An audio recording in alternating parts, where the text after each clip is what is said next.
حقيقة أم خيال؟ ماذا يفيد المقال؟ أعمى يقود بصيرا. موقع فضيلة الشيخ خالد الراشد يقدم سالم، وما أدراك ما سالم. حقيقة أم خيال؟ ماذا يفيد المقال؟ لم أكن قد بلغت 30 حين أنجبت زوجتي أول أبنائي. ما زلت أذكر تلك الليلة، كنت سهرانا مع الشلة في إحدى الشاليهات، كانت سهرة حمراء بمعنى الكلمة كما يقولون. أذكر ليلتها أني أضحكتهم كثيرا. كنت أمتلك موهبة عجيبة في التقليد، بإمكاني تغيير نبرة صوتي حتى تصبح قريبة من الشخص الذي أسخر منه. أجل، كنت أسخر من هذا وذاك، لم يسلم أحد مني حتى شلتي. صار بعض أصحابي يتجنبني كي يسلم من لساني وتعليقاتي اللاذعة. تلك الليلة سخرت من رجل أعمى رأيته يتسول في السوق، والأدهى أني وضعت قدمي أمامه ليتعثر. تعثر وانطلقت ضحكتي التي دوت في السوق. عدت إلى بيتي متأخرا، وجدت زوجتي في انتظاري، كانت في حالة يرثى لها. أين كنت يا راشد؟ قلت في المريخ ساخرا عند أصحابي بالطهر. كانت في حالة يرثى لها. قالت والعبرة تخنقها راشد، أنا تعبة جدا، الظاهر أن موعد ولادتي صار وشيكا. سقطت دمعة صامتة على جبينها. أحسست أني أهملت زوجتي، كان المفروض أن أهتم بها وأقلل من سهراتي، خاصة أنها في شهرها التاسع. قاست زوجتي الآلام يوما وليلة في المستشفى حتى رأى طفلي النور. لم أكن في المستشفى ساعتها، تركت رقم هاتف المنزل وخرجت. اتصلوا بي حتى تعلموني الخبر، ففعلوا. اتصلوا بي ليزفوا لي نبأ قدوم سالم. حين وصلت المستشفى طلب مني أن أراجع الطبيبة. أي طبيبة؟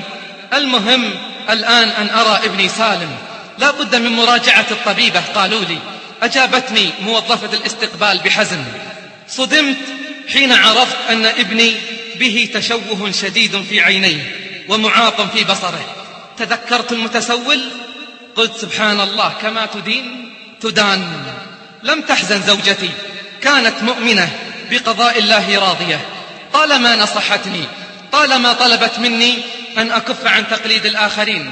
كلا، هي لا تسميه تقليدا بل غيبة، ومعها كل الحق. لم أكن أهتم بسالم كثيرا، اعتبرته غير موجود في المنزل. حين يشتد بكاؤه أهرب إلى الصالة لأنام فيها. كانت زوجتي تهتم به كثيرا وتحبه. لحظة، لا تظنوا أني أكرهه، أنا لا أكرهه، لكني لم أستطع أن أحبه. أقامت زوجتي احتفالا حين خطى خطواته الأولى، وحين أكمل الثانية اكتشفنا أنه أعرج. كلما زدت ابتعادا عنه زادت زوجتي حبا وتعلقا بسالم، حتى بعد أن أجبت عمرا وخالدا. مرت السنوات وكنت لاهٍ غافل، غرتني الدنيا وما فيها. كنت كاللعبة في يد رفقة السوء، مع أني كنت أظن أني من يلعب عليهم. لم تيأس زوجتي من إصلاحي، كانت دائما تدعو لي بالهداية. لم تغضب من تصرفاتي الطائشة أو إهمالي لسالم واهتمامي بباقي إخوته. كبر سالم ولم أمانع حين طلبت زوجتي تسجيله في أحد المدارس الخاصة بالمعاقين. لم أكن أحس بمرور السنوات، أيامي سواء، ليلي ونهار، عمل ونوم، طعام وسهر. حتى ذلك اليوم كان يوم الجمعة. استيقظت الساعة 11 ظهرا. ما يزال الوقت مبكرا أقول، لكن لا يهم. أخذت دشا سريعا، لبست وتعطرت وهممت بالخروج. استوقفني منظره، منظر سالم كان يبكي بحرقة. إنها المرة الأولى التي أرى فيها سالم يبكي مذ كان طفلا. أأخرج؟ أم أرى مما يشكو سالم؟ قلت لا، كيف أتركه وهو في هذه الحالة؟ أهو الفضول أم الشفقة؟ لا يهم. سألته: لماذا تبكي يا سالم؟ حين سمع صوتي توقف، بدأ يتحسس ما حوله. ما به يا ترى؟ اكتشفت أن ابني يهرب مني. الآن أحسست به. أين كنت؟ منذ 10 سنوات. تبعته، كان قد دخل غرفته، رفض أن يخبرني في البداية سبب بكائه، وتحت إصراري عرفت السبب. تأخر عليه شقيقه عمر الذي اعتاد أن يوصله إلى المسجد. اليوم الجمعة، خاف سالم ألا يجد مكانا في الصف الأول. نادى والدته لكن لا مجيب. حينها وضعت يدي على فمه كأني أطلب منه أن يكف عن حديثه، وأكملت: حينها بكيت يا سالم. لا أعلم ما الذي دفعني لأقول له: سالم لا تحزن، هل تعلم من سيرافقك اليوم إلى المسجد؟ أجاب سالم: أكيد عمر.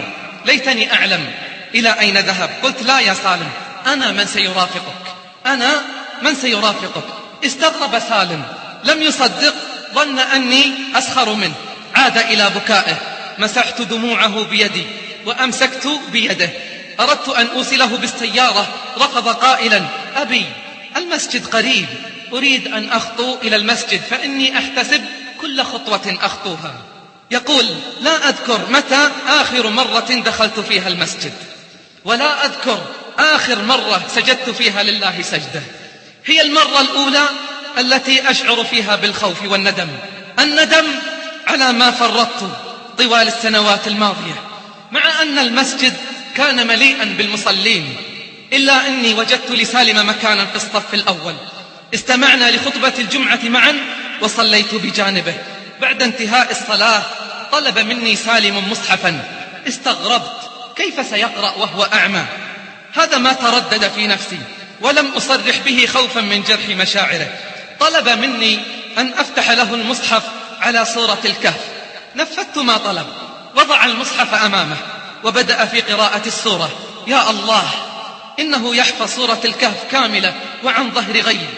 خجلت من نفسي، أمسكت مصحفا، أحسست برعشة في أوصالي. قرأت وقرأت ودعوت الله أن يغفر لي ويهديني. هذه المرة أنا الذي بكى. بكيت حزنا وندما على ما فرطت، ولم أشعر إلا بيد حنونة تمسح عني دموعي. لقد كان سالم يمسح دموعي ويهدئ من خاطري. عدنا إلى المنزل. كانت زوجتي قلقة كثيرا على سالم، لكن قلقها تحول إلى دموع فرح حين علمت أني صليت الجمعة مع سالم. منذ ذلك اليوم لم تفتني صلاة الجماعة في المسجد. هجرت رفقاء السوء وأصبحت إلى رفقة خيرة عرفتها في المسجد. ذقت طعم الإيمان، عرفت منهم أشياء ألهتني عن الدنيا. لم أفوت حلقة ذكر أو قيام. ختمت القرآن عدة مرات في شهر وأنا نفس الشخص الذي هجره سنوات. رطبت لساني بالذكر لعل الله يغفر لي غيبتي وسخريتي من الناس. أحسست أني أكثر قربا من أسرتي. اختفت نظرات الخوف والشفقة التي كانت تطل من عيون زوجتي. الابتسامة ما عادت تفارق وجه ابني سالم. من يرى سالم يظنه ملك الدنيا وما فيها. حمدت الله كثيرا وصليت له كثيرا على نعمه. ذات يوم قررت أنا وأصحابي أن نتجه إلى أحد المناطق البعيدة في برامج دعوية مع مؤسسة خيرية. ترددت في الذهاب، استخرت الله واستشرت زوجتي. توقعت أن ترفض، لكن حدث العكس، فرحت كثيرا بل شجعتني. حين أخبرت سالم عزمي على الذهاب أحاط جسمي بذراعيه الصغيرين فرحا، ووالله لو كان طويل القامة مثلي لما توانى عن تقبيل رأسي. بعدها توكلت على الله وقدمت طلب إجازة مفتوحة بدون مرتب، والحمد لله جاءت الموافقة بسرعة أسرع مما تصورت. تغيبت عن البيت 3 أشهر. كنت خلال تلك الفترة أتصل كلما سنحت لي الفرصة بزوجتي، أحدث أبنائي. لقد اشتقت لهم كثيرا، لكني اشتقت أكثر لسالم. تمنيت سماع صوته. هو الوحيد الذي لم يحدثني منذ سافرت، إما أن يكون في المدرسة أو المسجد ساعة اتصالي بهم. كلما أحدث زوجتي أطلب منها أن تبلغه سلامي وتقبله، كانت تضحك حين تسمعني أقول هذا الكلام، إلا آخر مرة هاتفتها فيها لم أسمع ضحكتها المتوقعة، تغير صوتها وقالت لي إن شاء الله. أخيرا عدت إلى المنزل، طرقت الباب، تمنيت أن يفتح سالم لي الباب، لكن فوجئت بابني خالد الذي لم يتجاوز 4 من عمره، حملته بين ذراعي وهو يصيح بابا بابا. انقبض صدري حين دخلت البيت، استعذت بالله من الشيطان الرجيم. سعدت زوجتي بقدومي، لكن هناك شيء قد تغير فيها، تأملتها جيدا، إنها نظرات الحزن التي ما كانت تفارقها عادت مرة ثانية إلى عينيها. سألتها ما بك؟ قالت لا شيء، هكذا ردت. فجأة تذكرت من نسيته للحظات، قلت لها أين سالم؟ خفضت رأسها ولم تجب. لم أسمع حينها سوى صوت ابني خالد الذي ما زال يرن في أذني حتى هذه اللحظة. قال أبي إن سالم راح عند الله في الجنة.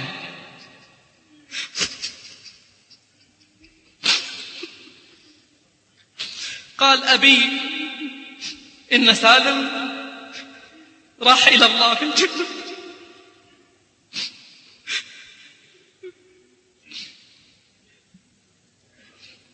لم تتمالك زوجتي الموقف، أجهشت بالبكاء وخرجت من الغرفة. عرفت بعدها أن سالم أصابته حمى قبل موعد مجيئي ب2 أخذته زوجتي إلى المستشفى، لازمته 2 يوم، وبعد ذلك فارقته الحمى حين فارقت روحه الجسد.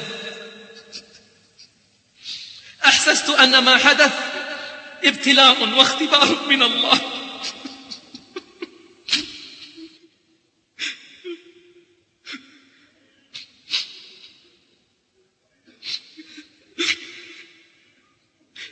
أحسست أن ما حدث ابتلاء واختبار من الله سبحانه وتعالى. أجل إنه اختبار، وأي اختبار. صبرت على مصابي وحمدت الله الذي لا يحمد على مكروه سواه.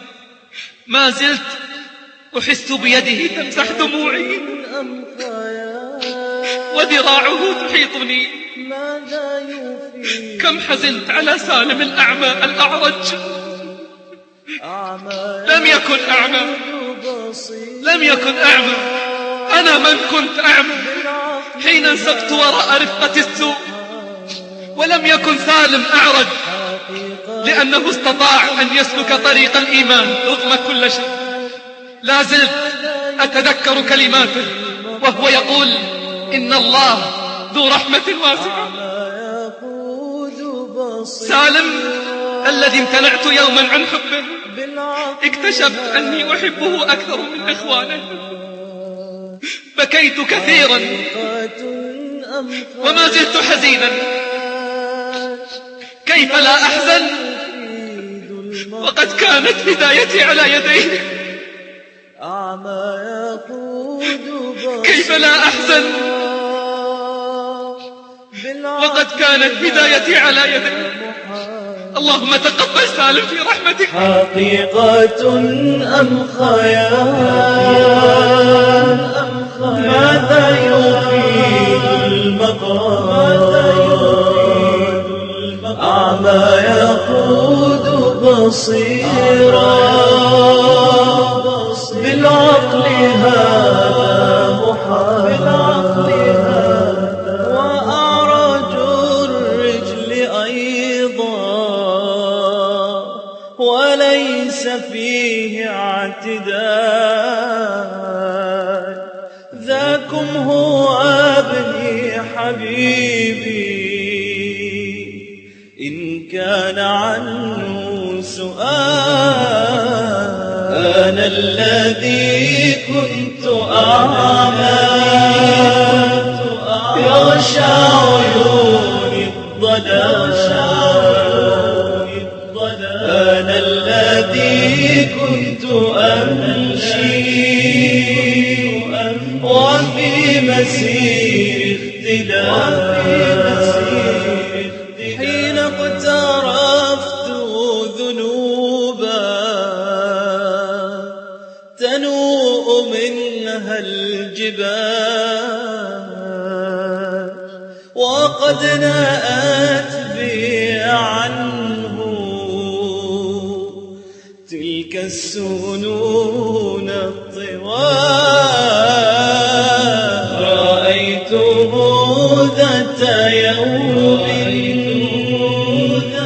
يبكي وفيه انعزال،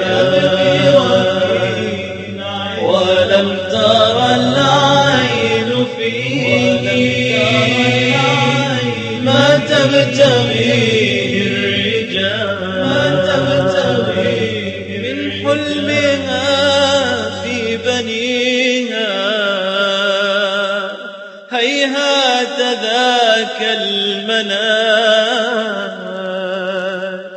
ممن يعيش أسيرا به قيود ثقال،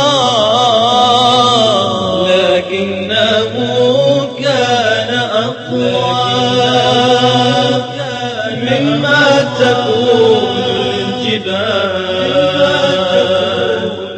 فكان لي فيه غوث ونجدة وانتشار، وسالم مات لكن تعيش منه الفعال، يزورني كل يوم ذكرى له أو خيال، حقيقة أم خيال، ماذا يفيد المقال، أعمى يقود بصيرا، بالعقل هذا محال، حقيقة أم خيال،